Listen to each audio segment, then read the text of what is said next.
Hello and welcome to another DIY Indie Musicians Talking Music. In this one, I'm talking with Lewca. Hello, Lewca. Hi, how you doing? So before I ask you the question we decided I was going to start with, why Lewca? Why the name Lewca? Well, because it's the automatic name that I got at work. It's the first three letters of my first name and then the initials of my surname. Oh, cool. And I was kind of like looking for a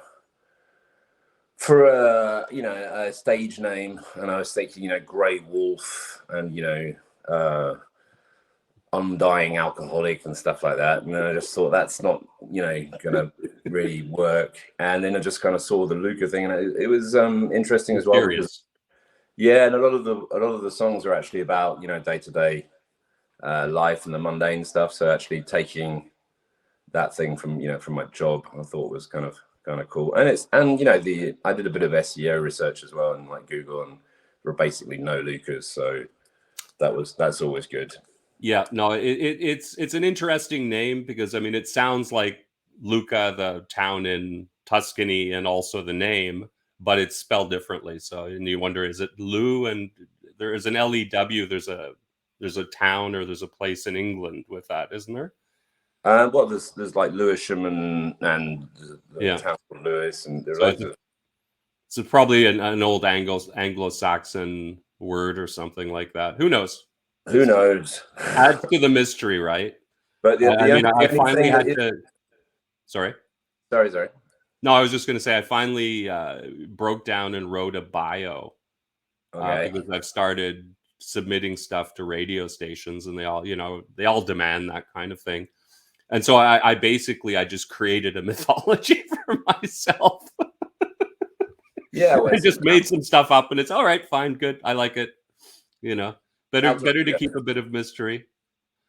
So you were saying that you've got a new double album coming out, and that you also just released a single, a charity thing. So why don't we talk about that to start? Yeah, well, I mean the charity thing, it's only on Bandcamp for the moment. It might be out on Spotify later. I have to sort out the kind of rights to it, but it was for Macmillan's cancer research, cancer support, and via Kimbo, who is a active member participant of the inyourears.com, inyourearsmusic.com community, and who was running for the second year the sessions to raise money for Macmillan's cancer support. And so I did a couple of tracks, and I did a Bob Dylan tune with Orange G, and a Tom Waits tune with the Post Industrial Poets. So it was a great opportunity to do, to have some fun and do something for a good cause. So that was great, and it was really. So where can people find that on Bandcamp? Well, that's just on my page. So it's like Lewca.bandcamp. It's called It's for Charity, Mate. Okay, great. And all the money from it is going to Macmillan's cancer. Excellent. No, I'm gonna check it out after we get offline. You piqued my interest. Yeah, well, it's fun because I don't do. I've never done many covers. I've never been in a cover band or something like that. Mm-hmm. And it is kind of a lot of fun to do tracks from your heroes, and also try and do them a little differently. So it was a lot of fun. Yeah. And the double album, like last year I released three EPs and 2 singles, and I kind of decided that I wanted to do an album to kind of move up in size. And then just like since last June, I've been on and off in the studio just like making material, and it just got so big that didn't actually kind of fit into an album anymore. So the idea is it's kind of a double album, but it's also actually 2 albums. There's one that's like more rock inspired, and the other one is kind of more electro hip hop, I suppose. Yeah. But it's been fun. I've been doing a bunch of collabs in there as well. I've got like 4 or 5 songs with John Mickey on there. I've got 2 tracks with Orange G on the harmonica and the banjo. and yeah, a few kind of surprise feats as well. Dancehall celebrity, so that's cool. But yeah, the mix is, there are 28 songs, so the mix is taking a very long time. I can only imagine. And so do you produce yourself? Well, no. Basically what I do is I've got, because I'm not a musician per se. I play the kazoo pretty well. Okay. And and I went to music school when I was a kid. I used to play the French horn. Oh. So I studied music a bit and stuff like that, but I don't play the guitar. I'm pretty bad on the piano. I can put a tune together, but I'm not that good. So basically what I do is I do demos with loops and stuff on my computer, and then once that's demoed up, the priority is generally the vocal top line, just because I'm kind of quite lyric based, and then I'll develop an embryo of a song, and then I'll go and work with it with one of my many collaborators. Mainly I work with a guy called DJ Son of a Pitch. He's done a lot of tunes with me, and he's kind of like, we're co-producing the double album. And I also work with Ben Samama quite a lot, another guy who did that. He did Doing My Thing and a few songs like that. But yeah, generally we just get rid of all the loops and re-record everything in the studio with instruments. Nice. No, it sounds great. I was going to compliment whoever does it. There's a really punchy sound that I quite like that you've achieved in a lot of. Yeah, well, I think that for the first 3 EPs, the kind of collaborative thing of like, it was a different person mixing from actually doing the producing. There were like 5 or 6 different people working on each track, and it's all people that I was in bands with before, because I've been in a couple of bands as a lead singer, and basically it's in 2016, I think 17. So the last one kind of collapsed again because of family reasons and work reasons and stuff like that. And I kind of just thought, well, if I kind of started off on a solo project, I could actually get all these people that I've worked with and I know we can make good music together, that they could just do a song instead of being committed to being in a band. And so the solo moniker was a lot more efficient than also trying to compose a song with four or 5 people who've got big egos is pretty hard. Yeah. So once you say, okay, this is my project, you kind of get the last word, which is easier. All the accolades and all the blame. Exactly. So so when did you start with bands? How young were you?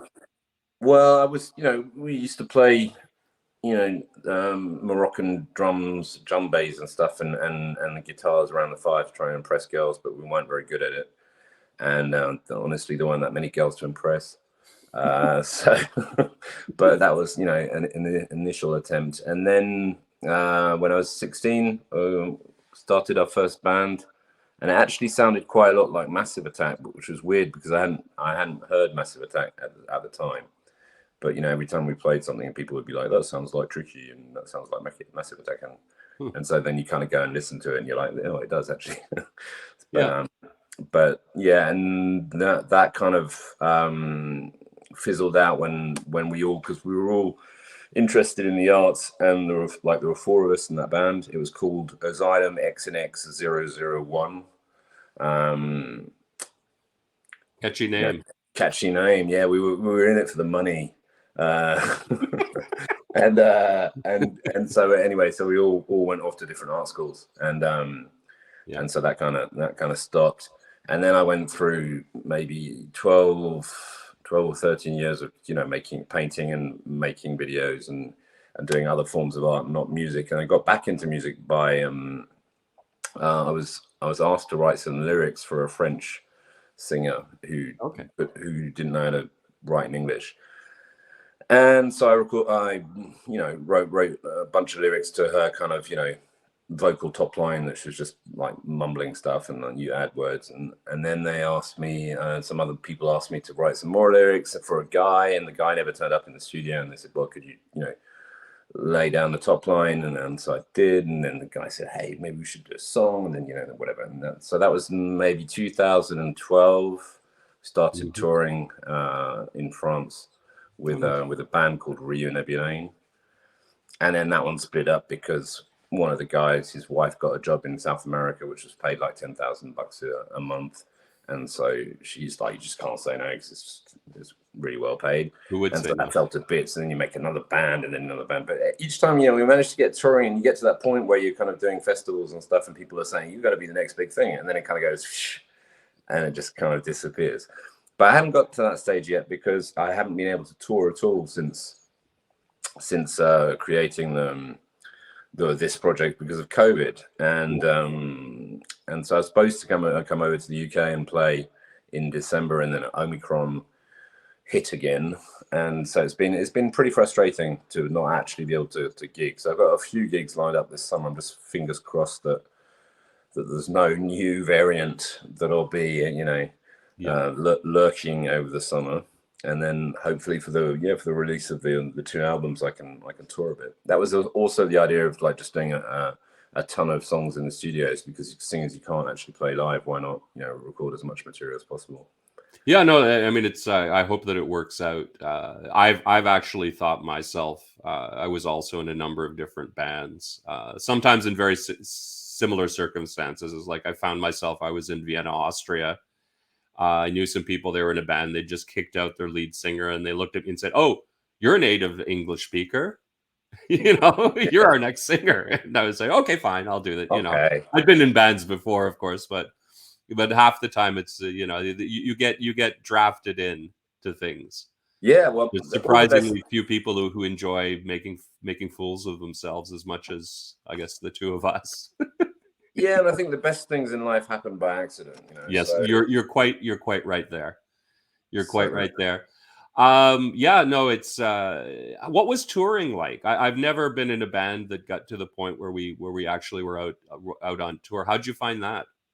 Well, I didn't do like massive tours, when it's like 6 months or whatever. But it was great, and it's kind of really complicated as well, because you actually have to kind of really get on well with your band members, because you're kind of living on top of each other.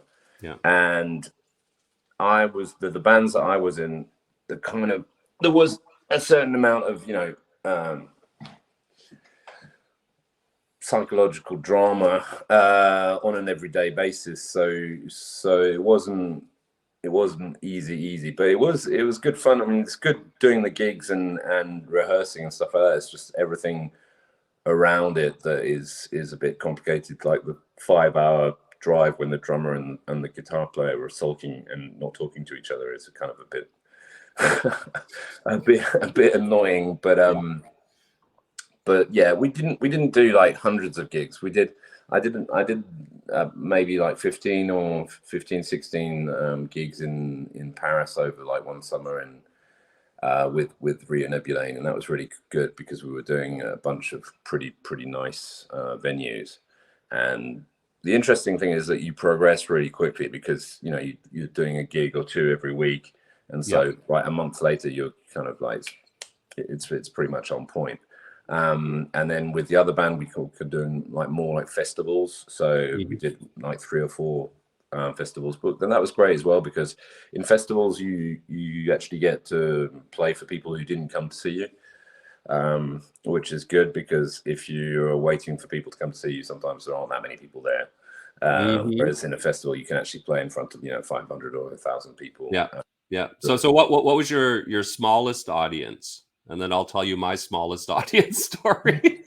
Well, I think, I'm sorry, it's beeping a bit here. Are you hearing it? I don't hear it at all. Okay, that's cool. Yeah, smallest audience. Actually, probably the smallest audience is where I met DJ Son of a Pitch, with whom I'm working now. It was on a boat called La Dame du Canton. Mm-hmm. So it's a boat venue, and so there was us, with Rhea Nebulane, and then there was DJ Son of a Pitch doing a DJ set afterwards. And basically we played for the bouncers and I think, the girlfriends of the members of the band. It's like there was absolutely nobody there. And then he played for us, DJ Son of a Pitch. And I don't know, because we didn't actually organize this. We got paid for the gig. Yeah. And so the promoter of the gig, I don't know what they did, but they probably didn't tell anybody that they'd set up this gig, because it cost them about, I don't know, maybe £800 to do that. Crazy. And there was absolutely nobody there, but it was good fun, and there was lots of stuff to drink, because they bought quite a lot of rum, and there was nobody there, so we just we just drank a lot of rum, and then got chatting with DJ Son of a Pitch, which was cool. Yeah, and well, it worked out well then. If that was your audience, it was actually a good audience for you. Well, I think it's easier to do that. I mean, the most frustrating kind of audience situation I've had is, when people aren't interested, and there are lots of people there, but they're actually, talking over and talking or waiting for the next band. Yeah. And that can be annoying. And also, I played it in this huge venue. We were really pleased. It was like, it's a 2,000 seat capacity thing. And you kind of go on to an empty room, completely empty. Nobody's in there. Everybody's outside smoking before the gig starts. And then you start playing. And we were supposed to do, like, I think it was 6 songs. And, like, people came in for the last one. And then they were like, "Oh, this is really good." And you're just like, "Gah." Yeah, why didn't you come in 5 songs earlier? It's only a short, thing. I mean, it's only 6 songs. Come on. And so, yeah, that's frustrating. But the fact you're just playing for, friends and well, not even that many friends, it was like 4 people. It made it like a rehearsal more than anything else. So it was actually quite a lot of fun. You could jump around and do stupid stuff that you wouldn't necessarily do if there was somebody there. Yeah. Yeah, I found it was a really good learning experience too, because you could in a situation like that just sort of leave and not do the show and go off in a huff or whatever. But I had one too. We were literally, it was the bartender and the 2 members of the band that had girlfriends. So there were more people on stage than there were in the audience. But you look at the other members and you say, you know what? Let's just go for it. Pretend it's a show. We came in to play, man, right? It is a show, and you learn from it. And we had a good show. That's the. Yeah, and also, I mean, like, sometimes you do a jam session and there's nobody there, and you have a great time out of it. I mean, it doesn't, you don't really need a public to play music. It's better. It gives you an adrenaline rush, and you also hope, obviously, if you're playing live, that people will come and watch. But I've done loads of jam sessions where they've been great, and you just like, it's just you and a couple of other musicians. So yeah, I think that's why you're in it, right? Yeah, and I mean, and it's always, nobody there is already a lot better than people booing. True. So you listening to your stuff, I sort of went through all of your discography on Spotify last night, and start talking to me about your musical influences, because there are many I've noticed. Yeah, well, I mean, I think the main kind of the main influence is not necessarily kind of apparent. It would be early Dylan. Okay. Well, not that early, but kind of like late 60s, mid 60s. In the sense that I really liked the way he was, writing about his life experiences and his relationship with his wife, and I thought that was like really intimate, and he was still managing to make these songs, really catchy and stuff. Obviously, there's a lot of, Clash, Ian Dury, Mike Skinner from the Streets. People say a lot as well, Sleaford Mods. I wasn't actually really aware of the Sleaford Mods. I've never heard of them. Well, Iggy Pop likes them a lot, apparently. But, okay, well, it's not a bad recommendation. No, yeah, but I like Iggy Pop too. Listen, I wish I could look like Iggy Pop at his age. Yeah, he looks great. Man, oh man, I saw him like maybe 15 years ago, playing. I lived in Vienna for a while, and I mean, he was in his early 60s then, and he was buffer than the kids he was playing with on stage, and it's just like, oh my god. Yeah, well, I kind of bumped him into him at the Cannes Film Festival. I was just going there to check out some films. Yeah, and he must have been late 60s, early 70s, and he was walking around shirtless in the afternoon, and you have to be in good shape to do that. Like he's in incredible shape. I wouldn't walk around Cannes shirtless now, and I'm 40, but so no, he's in there. He looks great. Oh. But yeah, multiple musical influences. I'd say it's a bit of a mix of stuff that I listened to when I was a kid and stuff that I listened to growing up. And the kind of whole project was to try and kind of retell my life and current life situation through the prism of different kind of genres that I enjoyed listening to at different points in life. So your big influences are really Three Kids and a Mortgage then. Yeah, and also trying to kind of tell my truth, if that makes any sense. Sure. Because when writing songs in bands and stuff, and you don't necessarily get to choose what the song's about because different people are making the songs, and so I did quite a lot of stuff where you'd be putting on an act or doing themes and ways of singing that are not me at all. Right. And it was an interesting experience, but I kind of found it frustrating that it wasn't actually saying anything about me. It was just doing stuff that was trying to sound good. It's like when you paint a picture and you're trying to make it look like the mental image that you have of a painting instead of just expressing what you actually see. And so it was the same to a certain extent. And then in 2015, I had a kind of nervous breakdown. Okay. And I just started writing really kind of like therapeutically. Right. And so I wrote some pretty intense stuff. It's not necessarily a lot of fun to listen to, but there's something kind of clicked in the way it just suddenly became a lot easier for me to write what I feel. And use simpler words, and don't try and make it sound like poetry, or just use the words that you use on an everyday basis. Well, it's interesting because having said that, one of your influences was sort of Dylan makes a lot more sense in that context, and I think that really I find my best stuff is when it comes straight from the heart. And it sort of bypasses the head completely, if that makes any sense. Oh yeah, and you just have to leave it. You have to let that happen. You have to put yourself in a position where that can happen, and sometimes it then becomes poetry. It's like when you were speaking before, it made me think of I don't know if you're familiar with, but Lou Reed's Berlin. Which is obviously a record where he's going through a breakdown. I mean, it is one of the most depressing records of all time, but it is one of the most beautiful records at all time because he really does capture that and then puts this layer of poetry on top of it, which is just mind-blowing.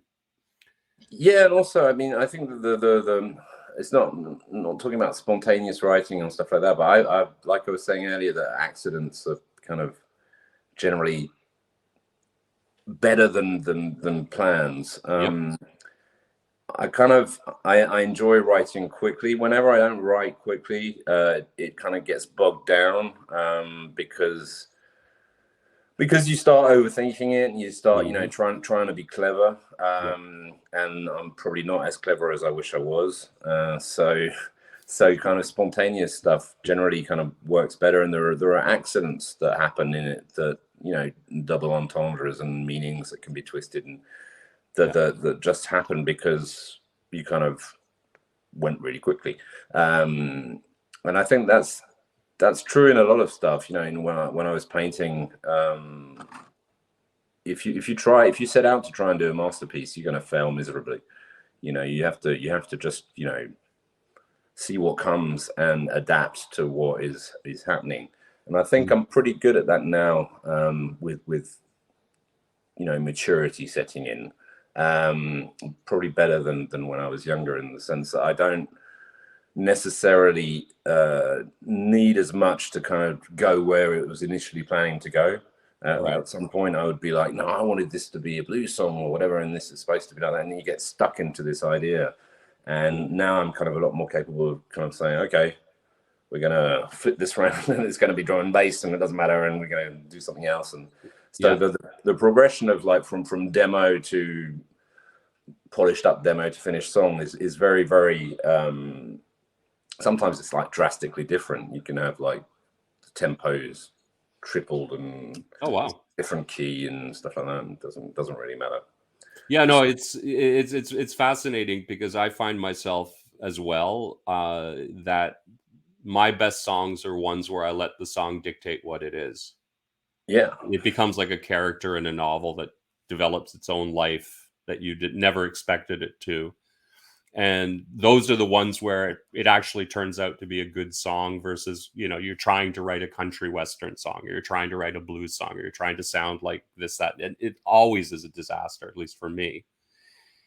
Yeah, I mean, I heard Dylan talk about, some of the songs that he wrote when he was young, and he had no recollection of writing, and the fact that it's almost like being touched by grace or something. I'm not, a religious person, but still the kind of just the idea that you're almost a vehicle for this thing that's just appeared out of nowhere. Yeah, and I find like top line melodies are like that all the time. It's just it just pops into your head, and you don't know where it comes from. Yeah, well, what's your process? Because with me, it's so funny. I started out as a singer, so the whole thing was writing lyrics and then singing them to songs that others came up with, right? Melodies that others came up with. Now that I'm working myself, I don't have that band, so I've got to come up with the melodies. So the music always is coming first, and then the lyrics are following afterwards. And half the time I'm hearing the melodies from the lyrics in my head, and then you start scratching down words that sort of fit the melodies, and the song tumbles out from there. At least that's been my process in the last while. Yeah, not always, but Yeah, it depends. I have different methods depending on the situation. Sometimes, I've got a DJ Son of a Pitch will come with a song, and say that I've written this. Do you have any ideas? And I'll just compose lyrics to the tune. Mm-hmm. But most of the time, my process, I kind of record everything on my phone. Anytime I kind of have an idea for a top line melody, I just record it on the train or whatever, because otherwise I immediately forget it. And I spend hours kind of going, but it was kind of, and so it's easy to just kind of, you record it straight off. And generally it's kind of, a couple of words strung together, and then a melody. It often starts with a few words. Yeah. And then there's kind of, no, whatever. Yeah. And so, generally what I do is I'd take that, then I'd work on it a bit, try and develop the lyrics with the melody, and record that on a drum loop, and then work on it with musicians who can actually play instruments. Mm-hmm. And then sometimes the top line melody changes because of what the other person does, and then it goes in a different direction. And sometimes I scrap that melody and keep the lyrics and use that melody on something else. But it always starts with the top line and the lyrics. It's very, very rare that I kind of start with it, unless it's like a collab and somebody's actually composed something for me, and then I'll just adapt. But if it's starting from scratch here at home, then it'll be lyric based.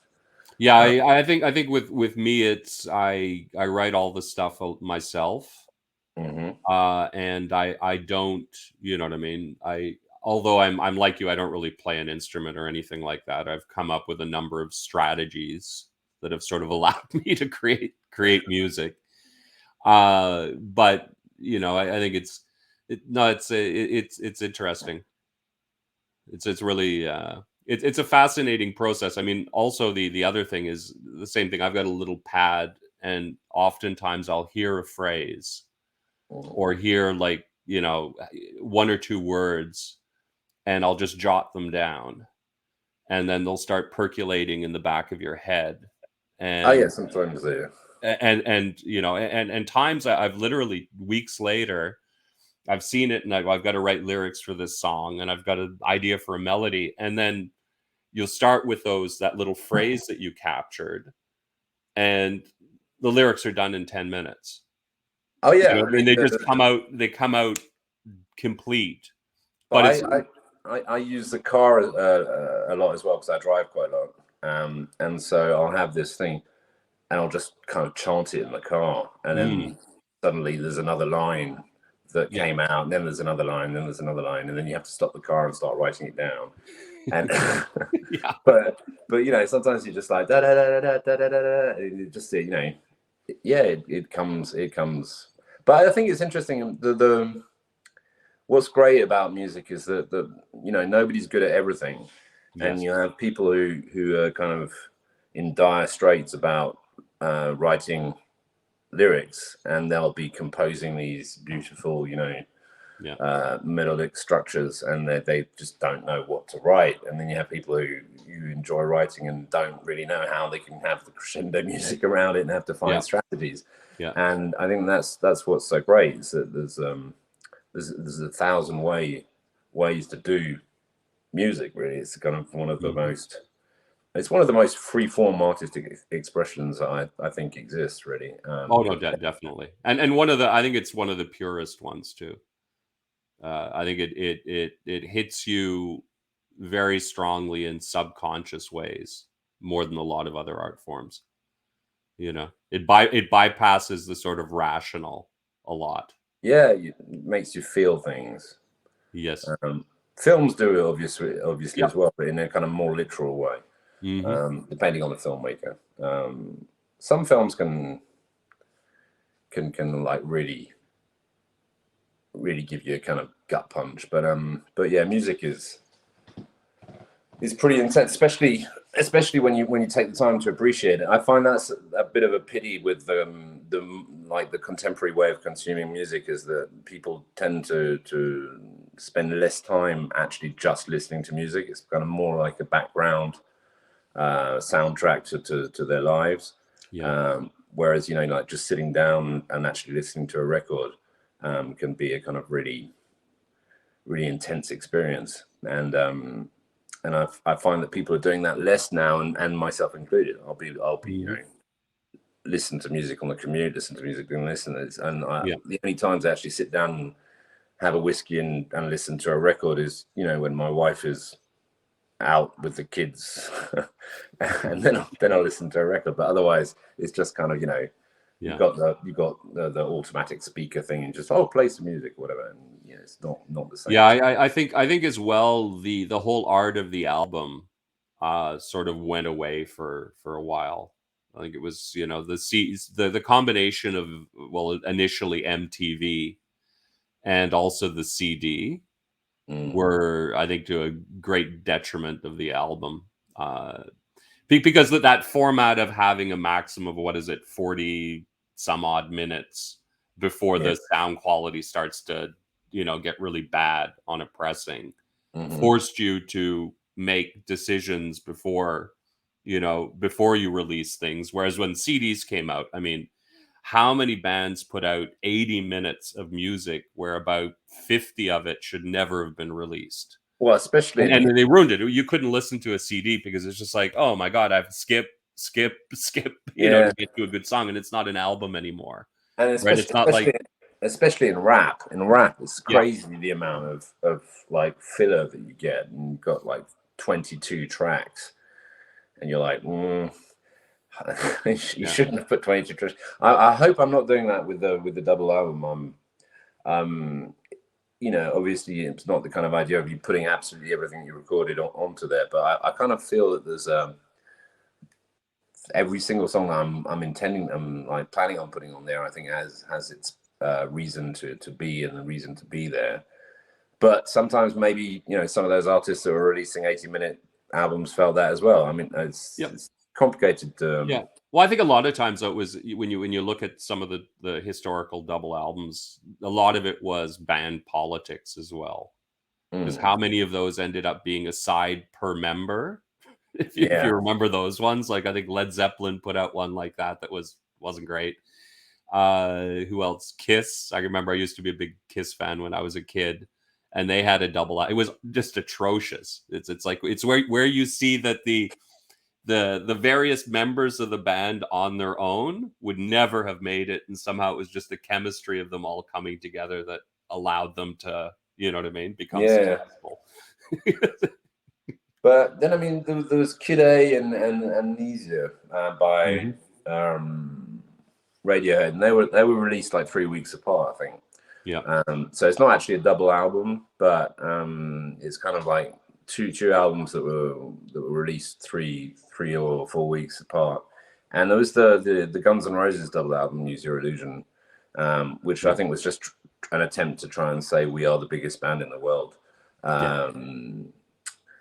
But yeah, and that's also a factor as well. You know, I mean, I've spoken about this quite a lot with John Mickey, the fact that, you know, the album, even if it is to an extent outdated in terms of the way, you know, regular people consume music, in terms of actually trying to helm a little place within the music community, it is a lot easier if you have an album than if you just have an EP or a single, because everybody's doing singles and EPs. Whereas if you actually have an album, people will kind of stop and listen and say, okay, there's an album here. Especially, you know, a lot of people in the kind of music peripheral kind of industry, like who have blogs, and they're actually of a certain age and enjoy the album format. So it's I think it's a good idea. And also artistically, it's just it's a lot more interesting to make an album than to do singles, because you're just kind of like focusing on one song at a time when you're doing singles.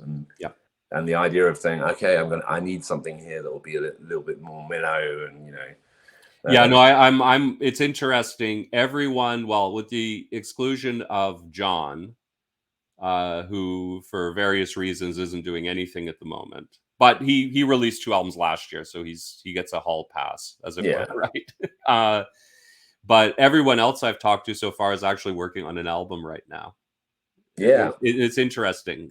For me, I started mine because I felt I was finally at that stage where I wanted to, because you enjoy, like you said, you enjoy the album so much more, right? Yeah. But at the same time, I think there's actually a shift that's going on, or at least, you know, coincidence. Everyone seems to be working on an album right now. Maybe it was partly sort of a COVID effect that you just had more time. But I agree. It's you know, it's like I'm very happy with mine, and I find that what's happened too is some of the older songs that never fit into the EP or got looked over, I'm pulling them back and, you know, and sort of dusting them off and saying, wow, that was a really good song. Why didn't I release it at the time? And there's always a reason, you know, but because it fits into the overall theme of the record. And it's nice because I'm sure you know, you're listening to playlists of all the songs and you're trying to decide what order to put them in and all the getting the flow going, right? That whole thing. And that's just a fascinating part of the process. Like it's like color combination. Yeah, if you put yellow next to blue, then that will change the tint of the yellow in regards to if it was next to red or whatever. And so if you mess up the order of the songs, then they don't work in the same way. And so each song actually works in relationship with the other ones, and that's fascinating. And I think it's an underappreciated aspect of sort of good songwriting and good songs. Is part of the reason why they work is because of them being done in an album format as opposed to being as a single. Yeah, and I mean, you know, I think one of the songs, they start bleeding into one another, just like with Color Theory. You know, where you start getting these secondary things going on, and then that'll affect how you continue working on the song sometimes, and they improve each other. Well, I think DJs are well aware of you know, the fact that depending on the song, if you have a drop, and then you have to have something kind of, you know, that brings out, and I think it's a kind of, even playlisters, when they're making playlists of different songs, they're looking for that kind of flow and ebb to make the playlist actually work, so that you stay interested and so that each song kind of makes the next one even cooler. So I think that's kind of a given. Even maybe people aren't that aware, but yeah, it's really, really important. Yeah, no, I think you mentioned earlier something that really caught my ear as well, about happy accidents. Yeah. And what I've found is more and more I lean into them. I start looking for them because that's where the gold is half the time. And when you can make, like, it's like making the part of a song work that's the most problematic generally leads to it being the best part of the song. You know, it's a Yeah, funny thing, you know. Well, like I was saying earlier, I kind of generally find that if I have to work too much on a song, then it kind of gets bogged down. For me, in any case, I'm not very good at perfecting an idea. Either it kind of works or it doesn't work. And if it doesn't work, I try to I try to kind of destroy it so much that something else is born from the ashes. Okay. At least that bit, because whenever I actually try, I've had a song like that on the album, that it's not working, and it's great, but it's not working, and you're just like, you keep on doing it and changing this and changing that and adding layers and taking layers off, and at some point you kind of just think, well, I'm probably going to have to start from scratch here, because no matter what I do, it's not actually clicking. Yeah, no, I'd meant it more in the sense that sometimes I'll have a song and it's mostly great, and then you get to that point where it's just like it starts to your mind starts wandering, and it's like a clear signal, time to do something, right? Yeah. Either to get rid of that section and shorten the song, because not every song needs to be 4 minutes long, not every song needs to be 2 minutes long. Some songs should be an hour long. I mean, the song dictates, right? But sometimes with things like that, or there's one section that isn't working, or one little thing that isn't working, and I find I come up sometimes with the craziest ideas, and then it changes the whole aspect of the song, or you have the silly idea in your head because when you're listening to something you hear something else, and it's like, oh, what if I did that? And just that tiny little tweak is what becomes the big hook. Yeah, but or whatever. Or I also just love stops, Yeah, and breaks, and fascinated with like a good bridge and all those aspects of just good craft, songcraft, I guess, is the best thing to call it. I do a lot of tweaks, like I was saying, I drive a lot, and I write lyrics in the car, and I also listen to the demos over and over and over and again in the car, and then a few more times after that.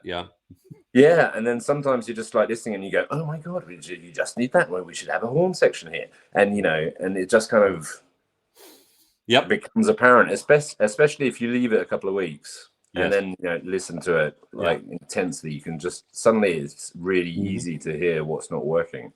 And it's the same with the mix as well. If you take a few songs that are like really well produced, like from big bands or whatever, and then you play them, and then you listen to your mix, and then suddenly it kind of like appears what's not working, wrong. Maybe, and maybe there's not enough bass, or I don't know, there's too much compression, but it'll just kind of stand out because you put it in a playlist with kind of like top-notch technical stuff, and that works really well by comparison, a bit like with the color theory, really. But no, true enough.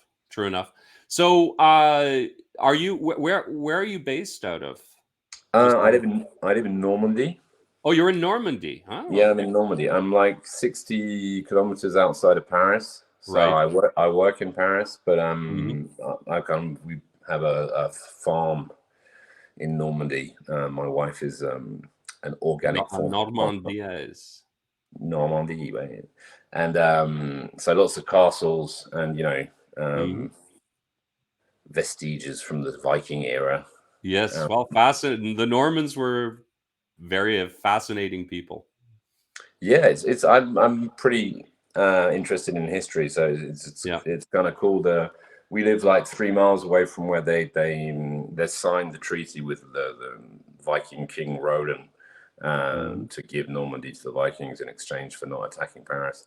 And the stone where that treaty was signed is still there. It's still there. Wow. Yes. So sometimes we go and walk and go look at the stone as the Vikings. Well, I mean, that's absolutely fascinating. And the whole story with Roland, what was his other name? What they called him? Strider. Yeah. Because what was he supposedly too big to sit on a horse? I did not know that. We had to walk everywhere. Right. Well, that's it. But with all these things, of course, the histories are very suspect because generally they were written by people in the pay of the children or the grandchildren of the historical figure, right? So there's always a political agenda behind it. Well, in anything that's written has got an agenda.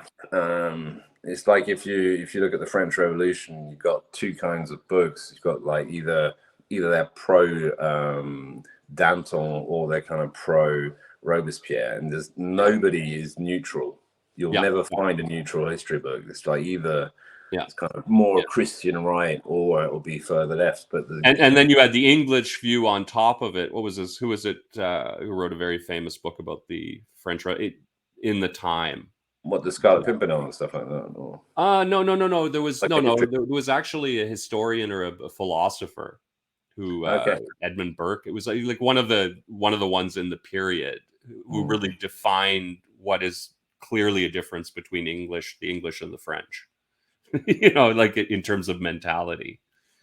Because you notice it here. I grew up in Montreal, which is in Quebec, which is very. I mean, it's an interesting mix between very American and very French thinking. So it's much more communal. So you're a francophone then? You speak French? Yes, but I'm actually, I probably have a Norman connection as well. I'm from the Maritimes, from New Brunswick. So Neubrunswick, because of course it was named after the Windsors, who were not the Windsors, right? But I'm most of my grandparents were Acadian. So and they're the ones, half of whom became the Cajuns in down in Louisiana. Because when the British, during all of the wars, I think it was the 7-year war, at the end of it, Acadia, which had become an independent country, it broke away from France, got taken over by the British, and then they kicked out about half the people. And that's one story. Yeah, well, it was basically par for the course back in the day. Although it was interesting because there was such a big outcry because of it that they changed the British Empire changed how it did business. And I think it was Louis Stevenson wrote a poem called Evangeline about it, and it caused such an outcry in England that they stopped doing it. And I don't think they did it again afterwards. But it was crazy. I mean, I know one part of my family, there were 4 brothers. 2 got caught. They got deported, sent back to France, and it got onto the next ship and went immediately down to Louisiana, because that was the closest French colony outside of France. They didn't want to have anything to do with France at all. Didn't consider themselves to be French, or want to be under French rule, as it were. And the other 2 just hid in the woods. Yeah. and that's the part of family I'm from. They just literally took all their stuff, left, went into the woods, got along well with the First Nations, with the Indians who were there, knew what to do, because at that point, I mean, they were self-sufficient people back then, right? So they basically went sort of out of reach, rebuilt their life, and 20, 30 years later, they got discovered again, I guess, by the powers that be. Just crazy stuff. Yeah, and also, I mean, the thing about America at that time, like Canada and Northern America, is that it's so big, and there are so many different kind of states, and you could wander off the face of the earth for ages. It's pretty crazy. Yeah, and the history of it's been very poorly served. There's a lot of fascinating history that just never gets told for political reasons, basically, and it's too bad, you know. Well, I think that because the history itself is so fascinating, right? It's like my family, my roots are almost 500 years in Canada. I mean, that's a long time, right? Especially for North America, yeah. Yeah, it's because it was that part of the world was one of the first parts of North America that got colonized. Along with I think what was it? The oldest colony outside of Florida was in what's now Nova Scotia, right? Okay. And it's called Annapolis Royal. It's in the Bay of Fundy area. And it was a French colony from, what was it, 1504? Or something like that. It was soon after the discovery of North America the European discovery of North America. So anyway. Yeah, his history is that'll be my third interview broadcast will be history. Because I'm doing this one. I've got another one where I'm doing travel stuff. Okay. I'm hoping to become an expat as quickly as I can and I want to go to Mexico. Cool. I'm thinking that's my dream and my aim, but because I figure these days the thing is you can lead all of your life from anywhere. It's one of the great, and I want nicer weather. I'll be straight about I want to spend more time outside and I want to enjoy. I want to spend the rest of my life in shorts and a t-shirt and not have to wear underwear or socks again in my life. That would be one of my good ambition. Yeah, But anyway, so let's just see. I have to say as well, I really liked your I'm All Right single. I thought that was just a lot of fun. That's with Sean Buckley. Oh, okay. Interesting. And how did that one come about? Well, Sean makes what's it, melodic electronica, I think he describes it. Yeah. And so he had done a bunch of songs that had been released on Spotify and streaming platforms, but that were with no lyrics. Okay. And he was thinking about maybe doing some collabs with singer-songwriters to do some lyrics for the instrumentals that he had. Mm-hmm. And I was chatting on Twitter with Moonlight Parade, right? And they said, Sean should get Lewca to do some lyrics. And so I listened to the instrumental for I'm All Right, which is called Garages, and you can find that on Spotify. Mm-hmm. And I thought, yeah, I could write something on this. And so we did that one, and then we did Dodgems as well. And since he's become like the collab king, he's done about 10 or 12 different collabs with a bunch of awesome performers. And so I think he's planning on bringing out a 12-inch vinyl of the whole lot. Oh, cool. Well, so you can always look me up. I'm always interested in collaborating too. It's fun. It expands the, you know what I mean? It expands your horizons. It puts you into uncomfortable places, and that's often a good thing artistically.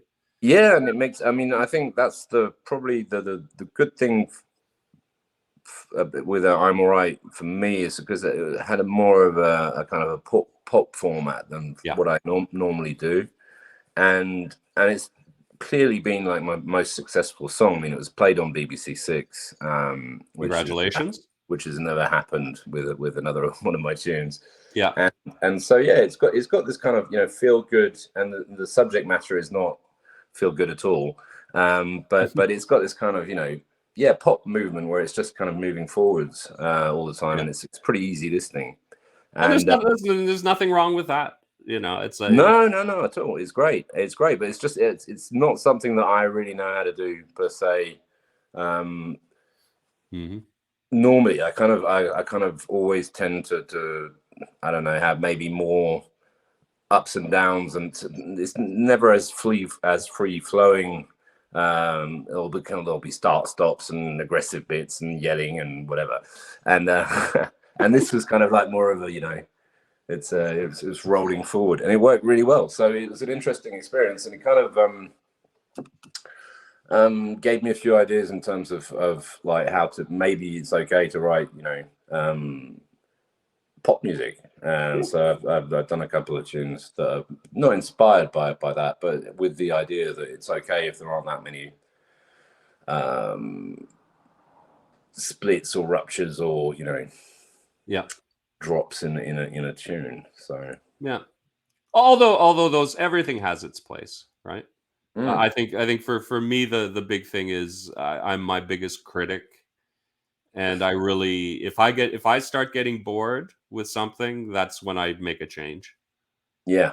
Because I know that if I'm going to get bored and I'm listening to it 500 times, then I'm not going to be the only one. Yeah, I tend to be kind of quite tolerant of myself. With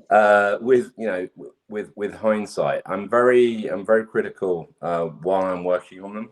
Yeah. And generally, when I release the songs, I've been working on them for so long that I can't stand them anymore, because going through the mix and the mastering and you're just checking and listening 10,000 times. And when I hear them again, like 6 months later or a year later, because I haven't listened to it for ages, and I kind of think, oh well, that song was actually pretty cool. But it takes a while. It takes a while to be able to kind of listen to it again without thinking, oh god.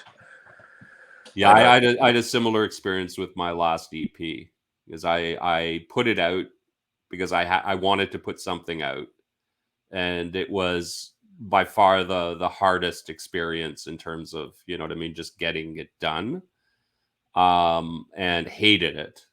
But it was just, I needed new material, sort of thing. And I was like listening to it again, I don't know, a couple of days ago, and it's like, you know what? I like all these songs. At the end of the day, I was just being too much of a critic to myself. So it lacks any coherence, compared to what I'm doing now, which I think is going to be, my next thing is going to be much more coherent. But who cares? Yeah, well, so some things are one thing, some things are another. You can't try to force the square hole into the round peg, or the round peg into the square hole, right?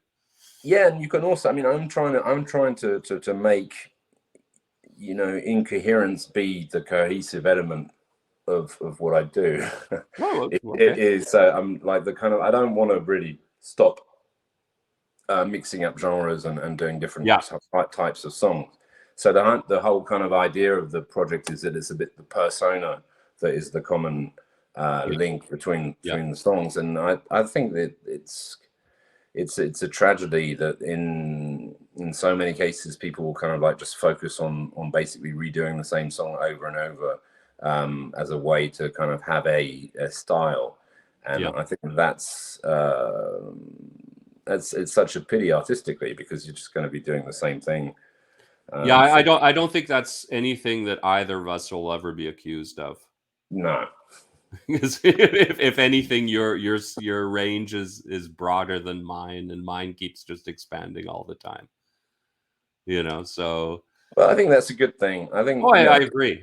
It's like I said, with me, it's all about the song. The song dictates, and if the next song I write, needs a steel guitar, it's like, bring it on. Bring the steel guitar. I haven't done a country song yet. Oh, steel, they're great. I wish someone would do like something a little bit more rocky with them, or just different. I think that would be fun, because they're a really fun instrument. They sound great. Yeah, for live sessions, they're brilliant. Yeah, maybe through like guitar effects or something. I think it could be. I actually, years ago, I did something, and a friend who was producing at the time had bought one of the proper ones, that has legs and stuff. I don't know, a lap, or I can't remember the terminology.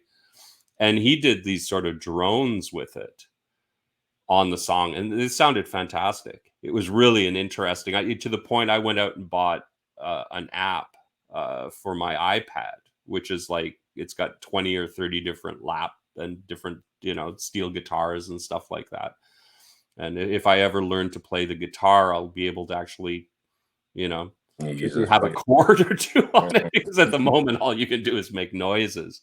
But there's so many fascinating instruments. Horns, there should be more horns in music again. Like, yeah, well, I actually through Twitter, I kind of rekindled a friendship with a guy I was in nursery school with in Brixton.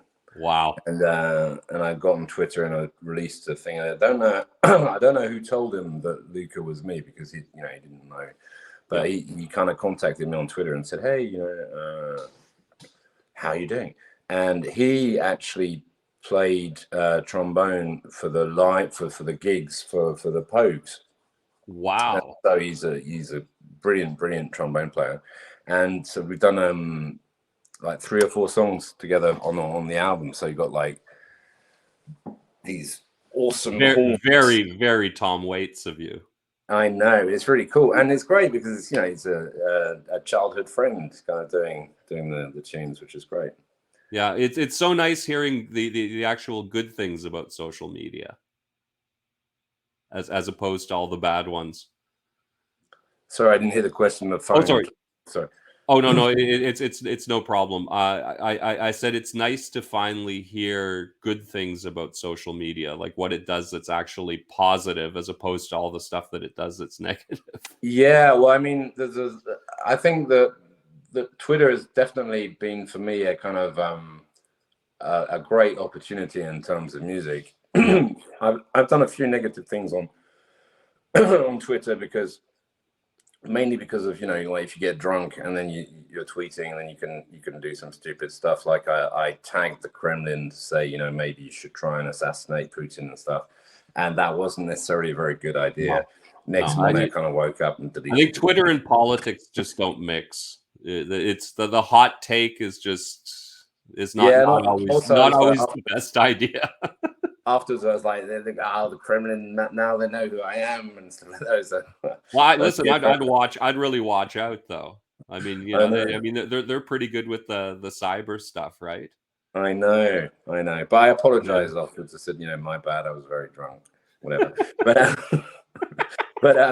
But yeah, I think, the amount of collabs that I've been able to do, and the amount of new music that I've discovered through Twitter is pretty insane. I kind of got a bit stuck in my ways until kind of discovering Twitter in terms of music. I'd like listen to new bands that I'd heard in a gig. If I go to see a gig and I find a band that I like, then I'll go and listen to their stuff. But otherwise, I was kind of like just listening to the same artists, and if they brought out something new, then I'd listen to that. But I wasn't actually trying to discover any new music. And through Twitter, I've really found so much new stuff that's like mind-blowingly cool. And that's been really great. And in terms of collabs, I've done a ton.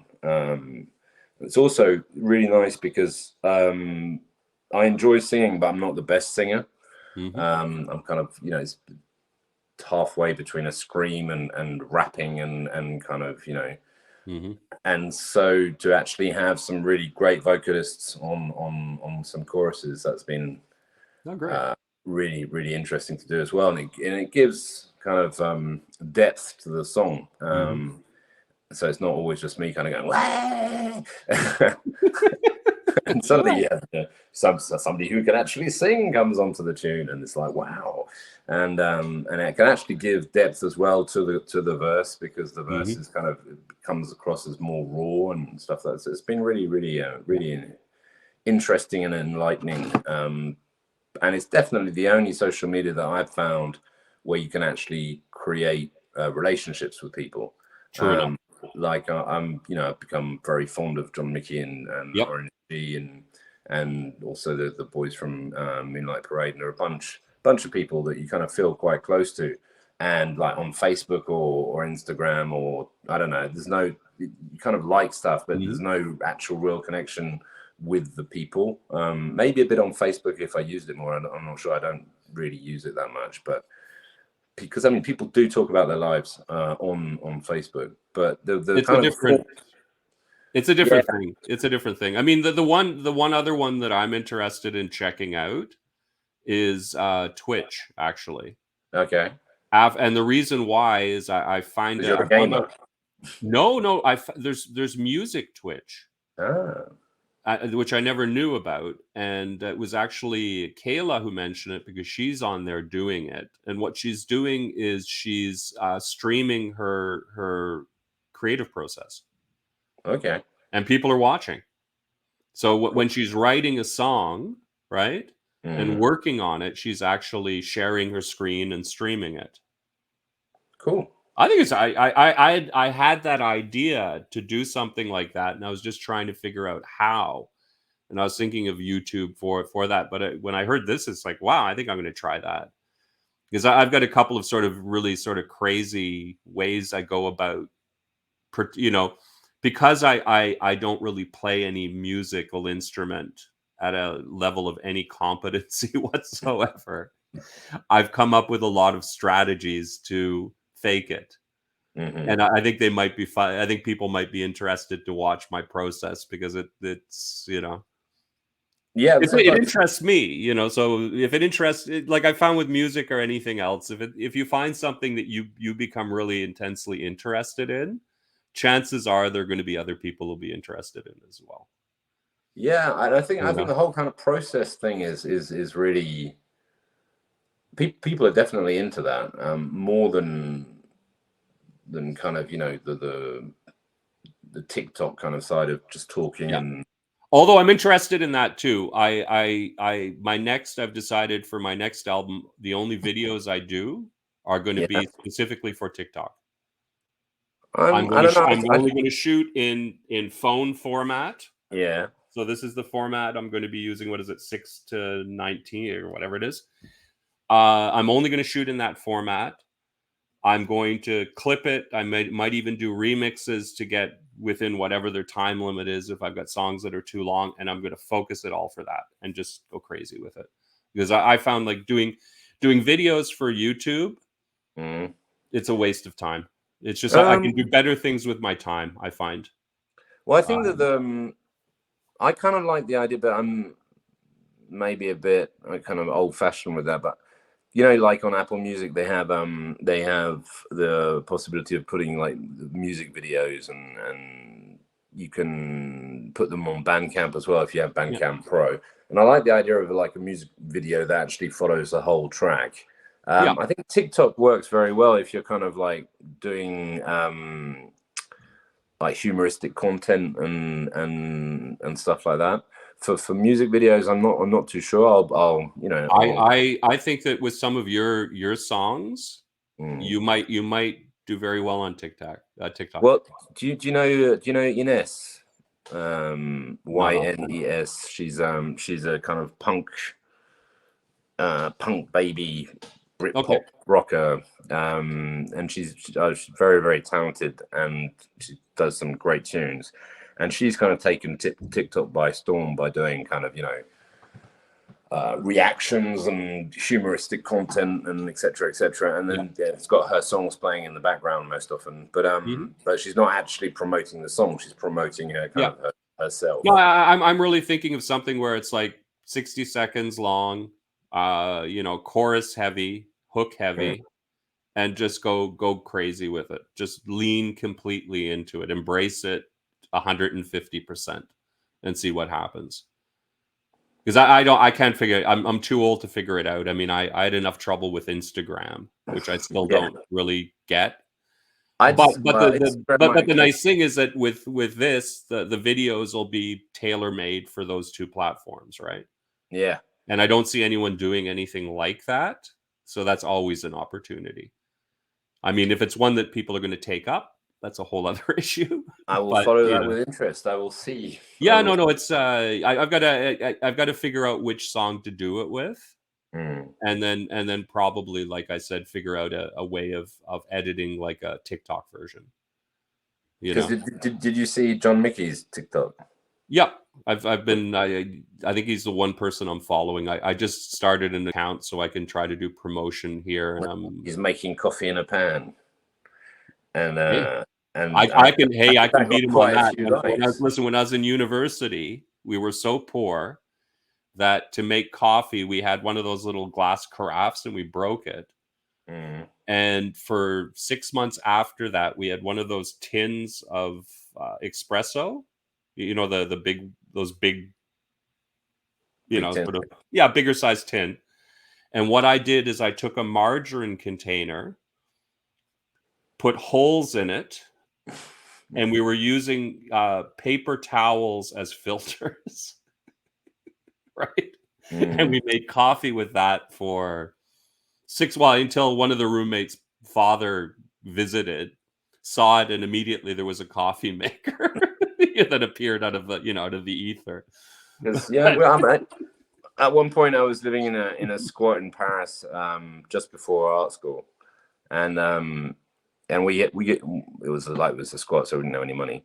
We kind of terribly broke, and we got given a bunch of old coffee that they couldn't sell anymore at the supermarket next door. Yep. And they gave us all like these packets of coffee that they tasted a bit like dust, but still they're cool. But yeah, we'd just do it in the pan. We didn't have a filter, but you just kind of mix it up. It's like they call it Turkish coffee. Turkish coffee, yeah.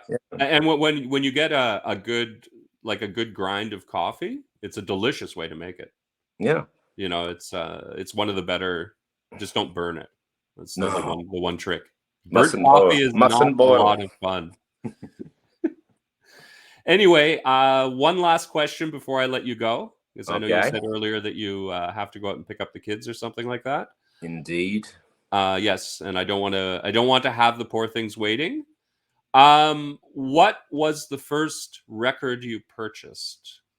What record or CD Well, for or tape? in any media, because of course with different ages there were different options, right? Yeah.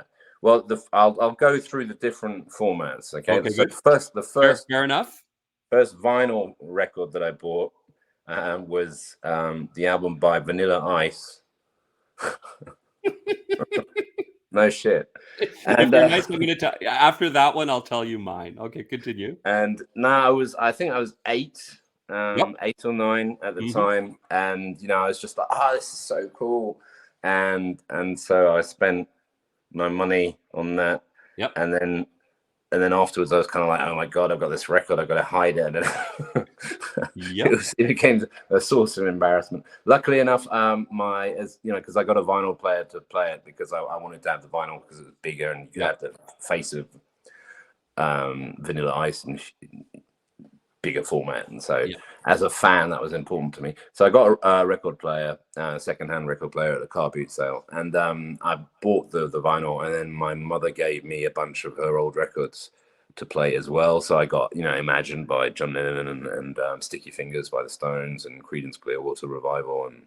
And so luckily she was there to save me from Vanilla Ice. But that was my first first record vinyl. The first CD I bought was Insecticide by Nirvana. I bought it at the same time as Crash Test Dummy album. Mummies, yep. Good Canadian band. Yeah, great Canadian band. And then the first tape was Doggy Style by Snoop Dogg. So it's pretty. You're well, but you're better choices as you moved along. I know. The first one was, listen, I will tell you, money on that. Yeah, this is the one time I admitted in public, and it's going to be on record. My first purchase was Captain and Tennille. Love Will Keep Us Together. The rest of the album was absolute garbage, but I'll still defend that song. I think that was it was a great song. Sometimes you have like really, really good bad songs as well. I mean, but that was a one hit wonder. But just one of those songs. I think for me, I've always had like I've listened to all kinds of different stuff. I mean, I remember Insecticide. It was so funny when that came out. I was bumming around Europe, and I was working in a youth hostel in Athens, Greece, and there was two girls from the Netherlands, I think, because I think they broke there very, very early. Nirvana did. Yeah. It was one of the first places that really took them on. And they played that, you know, there was a little bar area, and I was like the morning chef, and we hung out. There isn't a lot to do in Athens. And you know, and they made us play that, and we played that over and over and over. Great record though. You know, that was a good choice. That was you could hear what was to come, because the next record after that was Nevermind, right?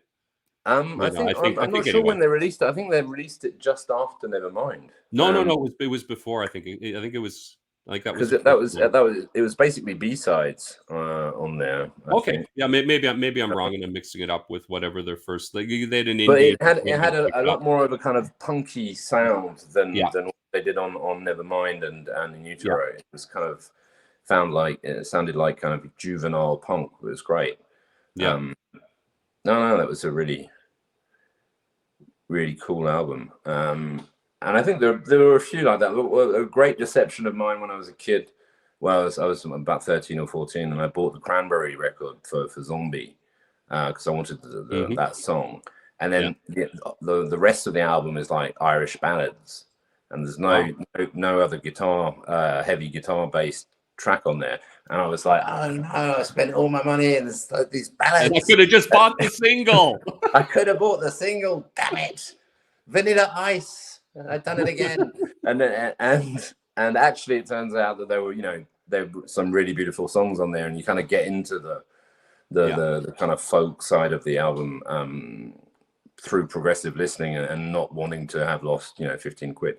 But yeah, it's I remember it used to be a big deal buying an album, and you especially because you're broke and you're basically spending all your money to buy one, and you just like well, I was like hope saving up the lunch money. You know what I mean? It's saving up the lunch money, and I would go religiously every Saturday morning. You know, that was how you started your weekend. You'd go and buy something, spend hours deciding what to buy. Yeah, you had one choice, looking right? And stuff like that. And then spend the rest of the weekend listening to it. And that's the thing. Also, I think with the instantaneous stuff, whether it's on YouTube or even if you don't actually pay a subscription to a streaming service, it's all available free. I mean, like you can use Spotify with ads. You can just go on YouTube and go to the kind of instant access thing is good in a sense because you can discover more music. Because if somebody says, "Hey, these guys are okay," so I'll download that and listen to it on the way home. But you do miss the kind of thing of like, this is an important thing that I'm getting here. Like the fact of actually going to a shop and buying a record and taking it home and listening to it for the first time was a lot more impactful in the efforts you had to make to do it and what it meant to you to have that record, or how disappointed you were if it was bad, rather than just, download it, listen, don't like it, delete. Like it, listen again. It's different relationship to music. Yeah, and listen, the truth of it is that you remember them. Yeah, like you didn't take you long to come up with the whole list of what it was, because that's how big of a memory it was for you. Yeah, so that's how important it was. Tell us the first album you downloaded on Spotify. Exactly. Yeah, and the answer now is, what's an album? Anyway, Lewca, thank you so much. It was a pleasure. Thank you for having me. Yeah, no problem at all. We'll have to do it again at some point. I've got many plans for this. So hopefully it'll continue to grow, and we'll do something again. And feel free to talk to me on Twitter. Okay, no problem. Yeah. I'm on Twitter often. I've noticed. So am I. And my tag is just down. That's me. At Martin Holly. So anyone who wants to reach me, and this is one thing that I found that's so fantastic, especially with music Twitter, is everyone's DMs are open. Yeah, it is so easy to contact people, and and people should just be aware of that and know, anyone interested as well in coming on the show, give me a shout, and we'll make it happen. Cool. Thank you, sir. Have a great day. Thank you. You too. And we will talk to one another soon, I hope. Okay. Anyway, talk to you later. Bye-bye. Bye. Yeah, stay on and we'll say our goodbyes. Okay. Once I figure. Oh God, I hate this. There we go.